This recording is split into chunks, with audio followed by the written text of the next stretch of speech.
আয়নাঘর উন্মুক্ত হয়ে গেছে। প্রধান উপদেষ্টা ইউনূস নিজে আয়নাঘর পরিদর্শন করেছেন সম্প্রতি।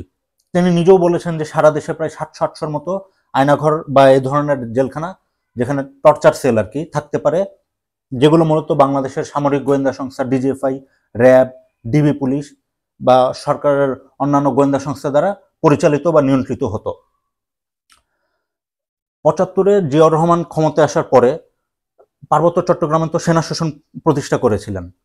তো আমি বলতে চাচ্ছি যে সরকারি গোয়েন্দা সংস্থা, সেনাবাহিনীর গোয়েন্দা সংস্থাগুলো যেখানে স্বজাতি অর্থাৎ আমাদের উপরেই যেখানে এ ধরনের নির্মম নির্যাতন চালাতে পারে আয়নাঘরের মতো জেলখানা বানিয়ে, সেখানে এরকম কোনো ঘটনা কি পার্বত্য চট্টগ্রামে ঘটেছিল কিনা সেনাবাহিনী কর্তৃক, বিশেষ করে আদিবাসীদের ওপর?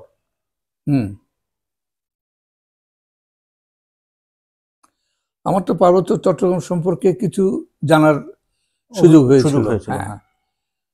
1997 সালে বোধহয় শান্তি চুক্তিটা হলো, তাই না? ডিসেম্বর মাসের 2 তারিখে 97।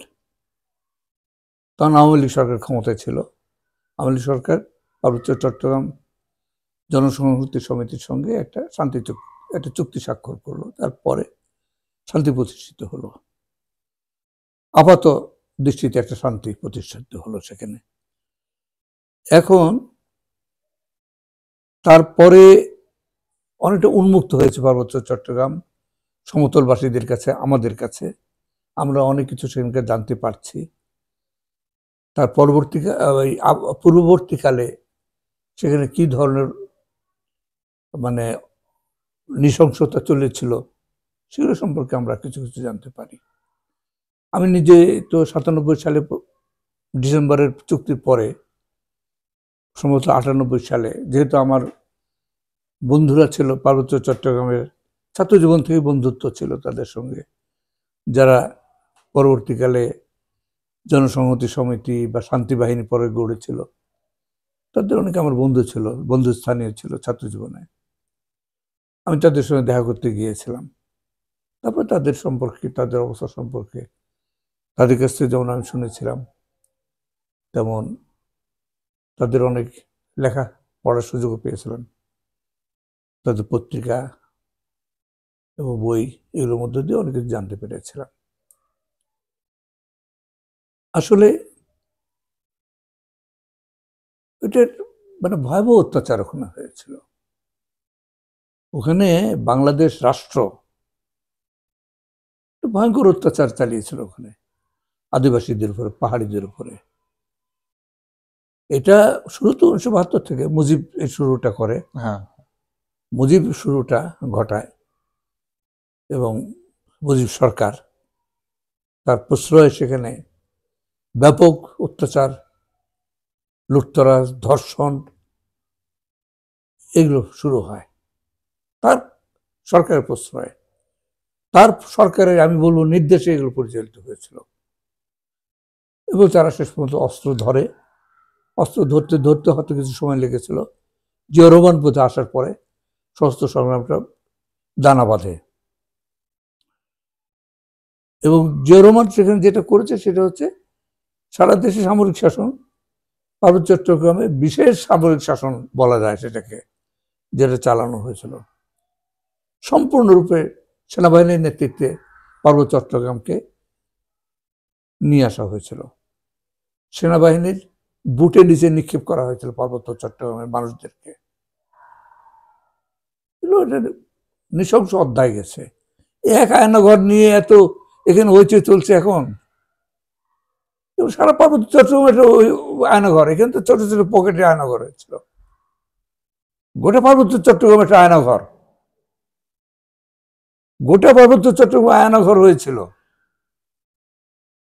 এবং সেই আয়নাঘর কোনো না কোনোভাবে তার জের কিছুদিন আগে পর্যন্ত চলেছে।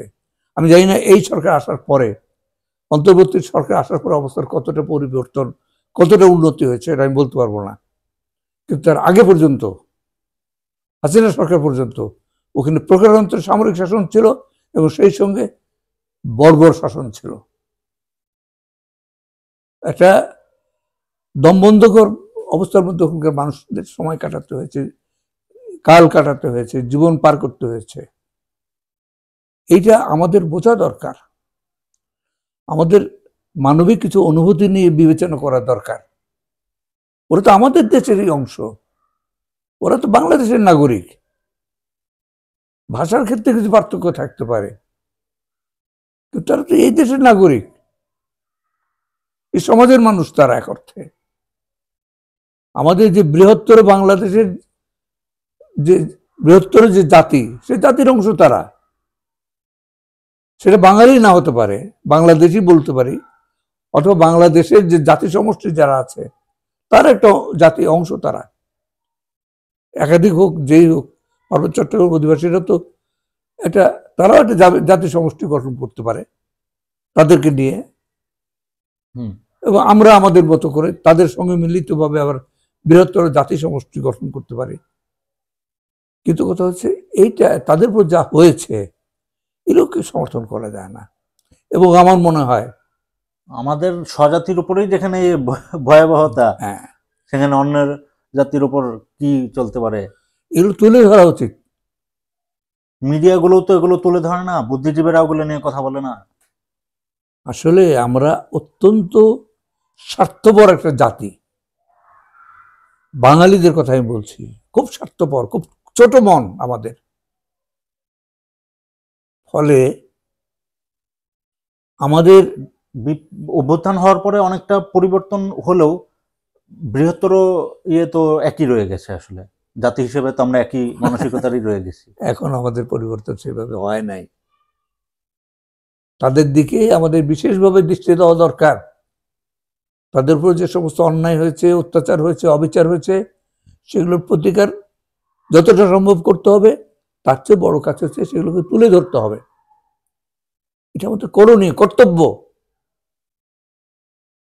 এটা যদি আমরা নিজেদেরকে বাঙালি মনে করি তাহলেও আমাদের কর্তব্য এটা। এই বিপ্লবকে পূর্ণাঙ্গ রূপ দিতে গেলেও তো সেটা করতে হবে। হ্যাঁ, করতে হবে।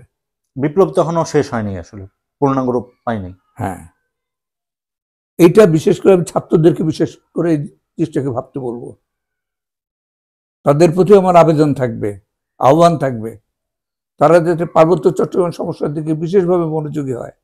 সেখানকার মানুষদের, আদিবাসীদের দুঃখটাকে তারা যেন বোঝার চেষ্টা করে।